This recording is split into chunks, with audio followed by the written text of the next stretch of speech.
Shalom, puji Tuhan. Selamat bertemu lagi dengan saya Mike dalam acara Kesejukan Bagi Jiwa.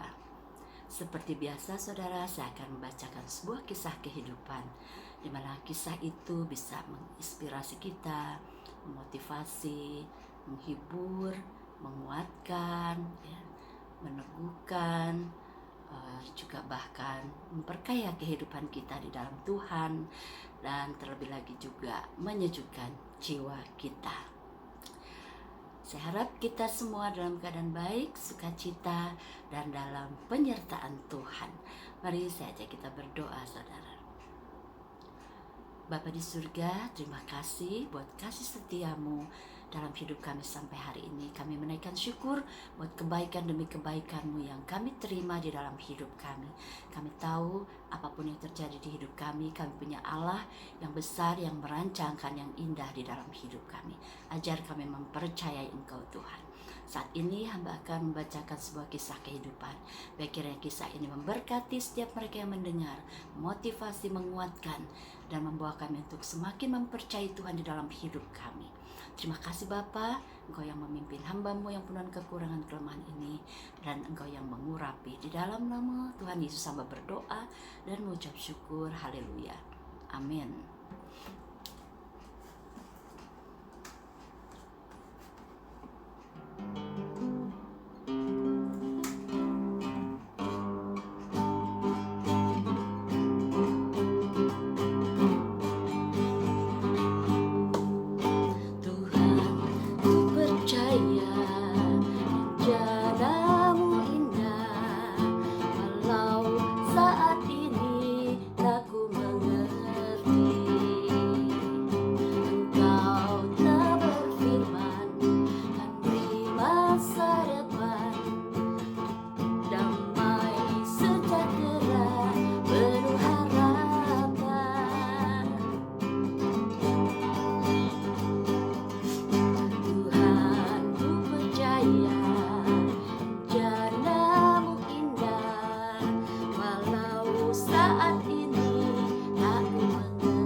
Rencana-Mu selalu terbaik bagi kami. Haleluya. Baik saudara, saat ini saya akan bacakan sebuah kisah kehidupan dengan judul Dilahirkan Berbeda. Setiap kali Shirley Johnson berdiri di hadapan penonton untuk berbicara atau menyanyi, penonton akan segera tahu bahwa ia cacat. Bila ia memegang mikrofon, mereka hanya melihat satu jari kecil yang melingkar, atau dua bila ia menggunakan kedua tangannya. Bila para penonton cermat, mereka akan melihat bahwa sepatunya juga bukan model terbaru. Sepatu itu dirancang khusus agar sesuai dengan hanya satu jari pada masing-masing kaki. Jadi mirip sepatu nenek-nenek. Shirley tidak pernah berkata di depan umum, "Saya cacat." Meskipun mengakui bahwa ia cacat, ia tak perlu belajar mengerjakan sesuatu sampai 2 kali. Menurutnya, caranya melakukan sesuatu biasa saja. Tetapi dulu sikapnya tidaklah demikian. Selama bertahun-tahun ia bergumul dan tak mau mengakui bahwa ia lahir dengan hanya satu jari pada masing-masing tangan dan kaki. Ia pikir itu hanya sementara. Ketika kecil, ia berpikir Allah telah salah meletakkan beberapa bagian tubuhnya dan suatu hari kelak dia akan memperbaikinya. Ia tak dapat menerima pernyataan ibunya. Ini adalah rencana Allah. Suatu hari kelak hal itu akan menjadi berkat. Ketika menerima Yesus Kristus di usia muda, ia berharap akan bahagia dan mendapat tubuh yang sempurna dalam sekejap. Namun hal itu tidak terjadi dan ia menolak pendapat bahwa cacat tubuhnya adalah kehendak Allah. Ia pun bertanya-tanya, "Mengapa Tuhan? Mengapa harus saya?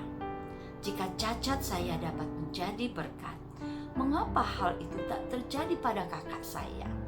Apalagi ia adalah anak sulung." Namun Shirley tidak mendapat jawaban. Dan ia bertekad untuk menghadapi dunia yang tak bersahabat dengan mengerahkan seluruh kekuatannya.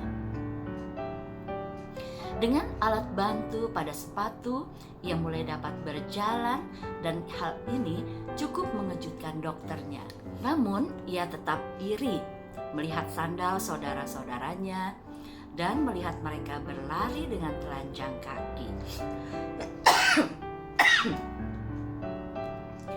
Sementara bertumbuh menjadi remaja, Shirley berjuang untuk membuktikan bahwa ia dapat melakukan apa saja seperti orang lain.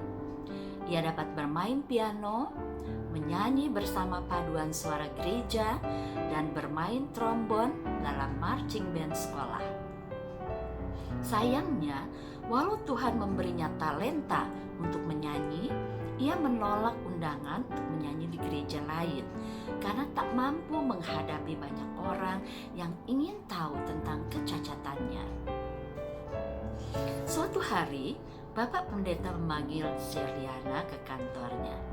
Dengan lembut tetapi terus terang, ia berkata, "Shirley, kamu tak mungkin bahagia jika tidak mau menerima dan menghadapi keadaanmu." Shirley melanjutkan studi ke universitas, mengambil program kependidikan.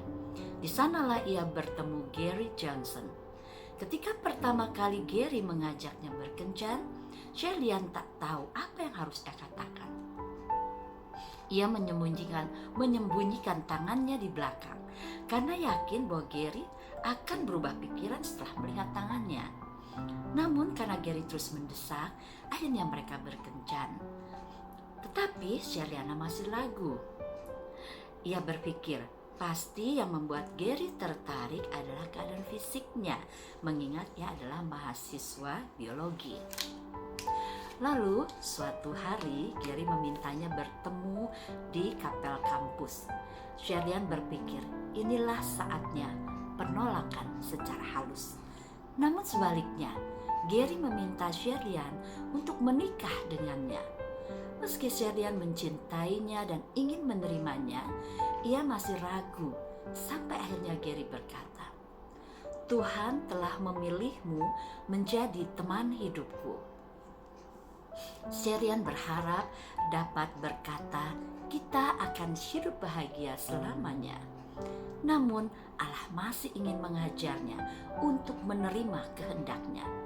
Ujian awal bagi Sherian adalah ketika Scott, putra pertamanya, lahir dengan cacat fisik yang sama dengannya. Dengan hati penuh kepahitan, Sherian menyalahkan Allah. Belum puaskah engkau dengan membuat saya cacat? Mengapa harus anak saya juga? Sebelumnya ia mengira Allah akan membuktikan kasih-Nya dengan memberinya seorang bayi yang sempurna. Suatu hari mereka mengunjungi gereja di Phoenix, tempat Gary dibesarkan. Saat sang pendeta memanggil Sherian, ia berpikir, nasihat lagi.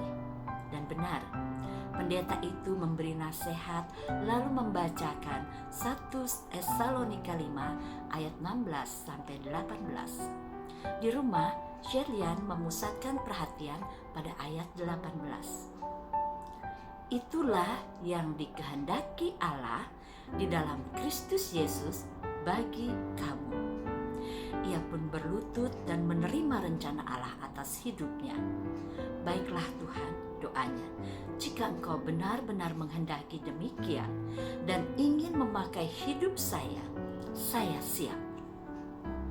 Setelah itu putra keduanya Eric lahir dengan cacat tubuh yang sama. Meski kecewa, Sherian menerima kenyataan itu dan damai dari Allah yang melampaui segala akal memenuhi dirinya.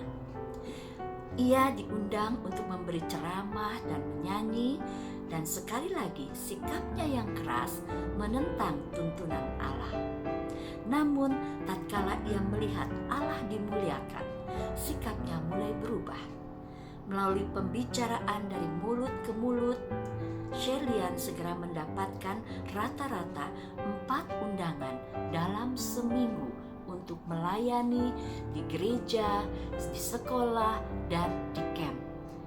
Ia melayani 5 hari dalam seminggu dan bergantung penuh pada kekuatan Allah, dan Allah membuktikan kesetiaannya.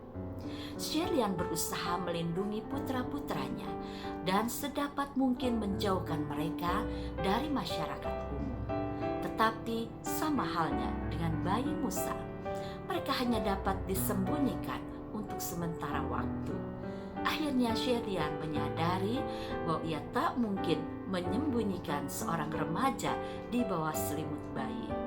Dengan bimbingan Gary yang sabar, anak-anak itu belajar bermain sepak bola. Mereka juga belajar memainkan trombon. Karena suka menyanyi, mereka ikut bersama Sherian dalam beberapa konsernya. Dan Allah terus mengikis sikap Sherian yang keras kepala. Saat ia bepergian, orang sering menawarkan bantuan untuk mengangkat barang-barangnya. Ia lebih suka mengangkatnya sendiri, tetapi Allah mengingatkannya untuk menerima pertolongan tersebut, meski pertolongan itu diberikan karena rasa kasihan. Dalam acara yang dibawakannya, terkadang ia bermain piano, bukan untuk pamer, melainkan untuk menunjukkan apa yang dapat Allah perbuat melalui seorang yang cacat. Dengan alat bantu yang menyerupai ruas jari, ia dapat bermain dengan sangat bagus, sehingga hanya mereka yang terlatih yang dapat mendeteksi nada-nada yang terlewat. Berulang kali Sherian melihat bagaimana Allah memberkati orang lain tatkala ia bersaksi tentang apa yang telah Allah perbuat. Hari demi hari ia mulai menyadari mengapa ia dilahirkan berbeda. Puji Tuhan saudara, inilah kisah yang diceritakan oleh Ibu Mildred Berger. Saudara, satu hal yang luar biasa ya, bagaimana Ibu Mildred seorang yang cacat tetapi bisa Tuhan pakai secara luar biasa. Meskipun pada awalnya dia tidak bisa menerima kecacatannya. menyalahkan Tuhan, tetapi imannya kepada Tuhan membuat dia semakin dibentuk, dan akhirnya dia bisa menerima kondisinya, keadaannya, dan dia mempercayai Tuhan bahwa Tuhan akan memakai dia. Sehingga ketika dia dinasehati oleh hamba Tuhan yang ada di tempat suaminya Gary dibesarkan di Phoenix, ya, menyampaikan firman Tuhan di 1 Tesalonika 5 ayatnya yang ke-16 dan 18, dan di ayat yang ke-18 itu yang menjadi perhatian Sherian, bahwa itulah yang dikehendaki Allah di dalam Kristus Yesus bagi kamu. Memang sebagai manusia kita kadang tidak bisa menerima keadaan yang tidak baik, ya. Tetapi di dalam Tuhan, rancangan Tuhan selalu baik bagi anak-anaknya yang mempercayai Dia.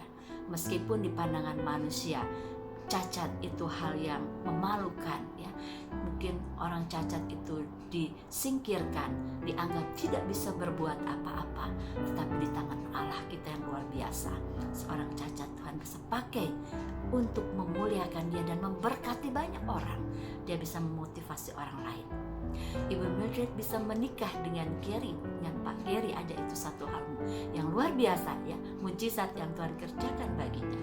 Tetapi dua anaknya yang dilahirkan cacat dengan cacat yang sama. Tapi sungguh, ya, iman Ibu Mildred tetap teguh kuat meskipun ada kecewa, ya, ada sedih, ya, ada penolakan. Tetapi ketika dia tetap mempercayai Tuhan dan tetap ada di dalam Tuhan, Tuhan jadikan indah pada waktunya. Segala sesuatunya menjadi indah pada waktunya. Terpujilah Tuhan. Saudara, kalau Ibu Mildred yang cacat saja bisa, ya, menyadari betapa Tuhan bisa memakainya, ya, memang Tuhan kita luar biasa, apalagi kita yang sempurna. Mari jangan putus asa, ya, jangan sedih, jangan merasa kecewa kalau apa yang menjadi kerinduan kita belum terwujud, ya. Biar kita mau belajar berserah kepada Tuhan, biar kehendak Tuhan yang jadi di hidup kita, karena rancangannya selalu indah bagi setiap kita yang percaya kepadanya. Puji Tuhan, saudara, biar kisah ini bisa memberkati kita semua, memotivasi, menguatkan, meneguhkan kita untuk terus berjalan dalam kehendak Tuhan dan mempercayai Tuhan di dalam seluruh kehidupan kita. Terpujilah Tuhan. Bapa di surga, terima kasih buat karyamu yang luar biasa di hidup Ibu Mildred, seorang yang cacat. Percaya Tuhan bahwa memang kadang kami tidak mengerti rencana Tuhan di hidup kami, tapi satu hal yang kami belajar percaya, rancanganmu, rencanamu selalu indah bagi kami, bahkan lebih indah bagi apa yang kami pikirkan dan harapkan. Biar Tuhan terus berkarya di hidup kami, anak-anakmu. Ajar kami terus mempercayai Engkau, apapun kesulitan, kesusahan, pergumulan yang sedang kami hadapi saat ini. Kami percaya di dalam Tuhan Engkau sediakan yang terbaik buat kami. Terima kasih Bapa, teguhkan iman kami, kuatkan iman kami untuk terus belajar mempercayai Tuhan dan mengandalkan Tuhan di seluruh hidup kami. Sebagaimana Ibu Mildred bisa memuliakan Tuhan dalam kecacatannya dan menjadi berkat buat banyak orang, biar kami juga bisa memberkati banyak orang dan memuliakan Tuhan lewat hidup kami. Dalam nama Tuhan Yesus, hamba berdoa dan mengucap syukur. Haleluya. Amin. Puji Tuhan, saudara, terima kasih untuk perhatian saudara terhadap kisah yang saya bacakan. Biar kiranya ini memberkati kita semua. Sampai jumpa di kisah-kisah selanjutnya. Tuhan Yesus memberkati. Shalom.